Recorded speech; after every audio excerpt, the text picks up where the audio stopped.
दशम द्वार क्या होता है? दशम द्वार को हम कैसे जागृत कर सकते हैं? दशम द्वार खुलने पर आपको किस प्रकार के अनुभव प्राप्त हो सकते हैं? आपके शरीर में 10 द्वार हैं, जिनमें से 9 द्वारों को आप देख सकते हो, एक द्वार को नहीं। 9 द्वार कौन से हैं? आइए जानते हैं। 2 आपकी आंखें, 2 आपके नाक के छिद्र, 2 आपके कान के छिद्र, 1 मुंह का छिद्र, मल द्वार और आपका पेशाब का छिद्र।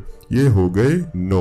लेकिन एक दशम द्वार जिसे कहा जाता है वह आपके मस्तिष्क यानी आपके आज्ञा चक्र में समाहित है। वह दशम द्वार तब खुलता है जब व्यक्ति की मृत्यु होती है, और एक तब खुलता है जब व्यक्ति का शरीर में जन्म होता है। यानी कि एक आत्मा जब किसी शरीर में प्रवेश करती है तो वह दशम द्वार के माध्यम से ही करती है, और जब आत्मा शरीर से बाहर निकलती है वह भी आपके शरीर के दशम द्वार से ही निकलती है। लेकिन भारत देश में बड़े बड़े साधुओं ने, महात्माओं ने ऐसे कठिन परिश्रम किए हैं जिनकी वजह से आपने सुना होगा कि वह समाधि में चले जाते थे और उनका शरीर एक स्थान पर रहता था, फिर भी वह पूरे संसार में घूमते रहते थे, क्योंकि वह अपना प्राण दशम द्वार के माध्यम से बाहर निकालकर इस संसार का भ्रमण करते थे।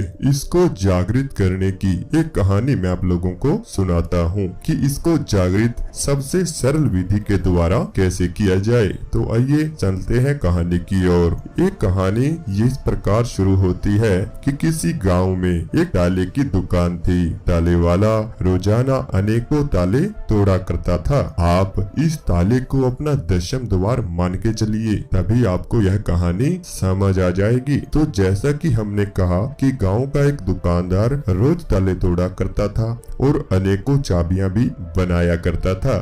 ताले वाले की दुकान में एक बच्चा भी रोज काम सीखने आया करता था। बच्चा रोज देखा करता था कि छोटी सी चाबी इतने मजबूत ताले को भी कितनी आसानी से खोल देती है।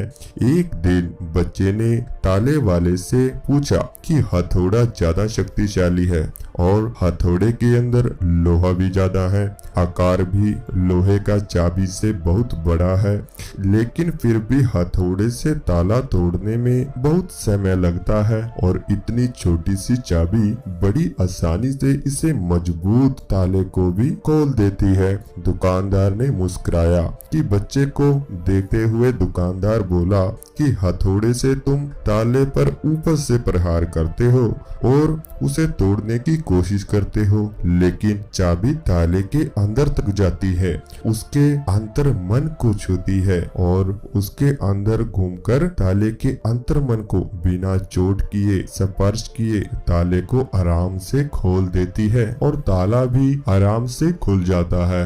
देखो वाह, कितनी अच्छी बात कही है। इसी प्रकार आप चाहे कितने भी शक्तिशाली क्यों ना हो, कितने ही ताकतवर क्यों ना हो, लेकिन जब आप लोगों के दिल में नहीं उतरेंगे, उनके अंतर मन को नहीं छुएंगे, तब तक आपकी कोई इज्जत नहीं करेगा, आपकी कोई परवाह नहीं करेगा। जिस प्रकार हथौड़े के प्रहार से ताला खुलता नहीं बल्कि टूट जाता है, ठीक वैसे ही अगर आप शक्ति के बल पर कुछ काम करना चाहते हैं, आप दशम द्वार को खोलना चाहते हैं, तो आप हर बार नाकाम और असमर्थ रहेंगे, क्योंकि शक्ति के द्वार आप लोगों के दिलों को भी छू नहीं सकते हो। इसी तरह प्रभु को भी पाने के लिए हमें प्रभु को दिल से प्यार से हर रोज पुकारना होगा। हमारा ताला 10वां द्वार है और हमारी चाबी उस सच्चे गुरु बादशाह और आपके इष्ट देव के नाम की दात है। जब हम हर रोज उस मालिक को याद करके भजन करेंगे, पूजा करेंगे,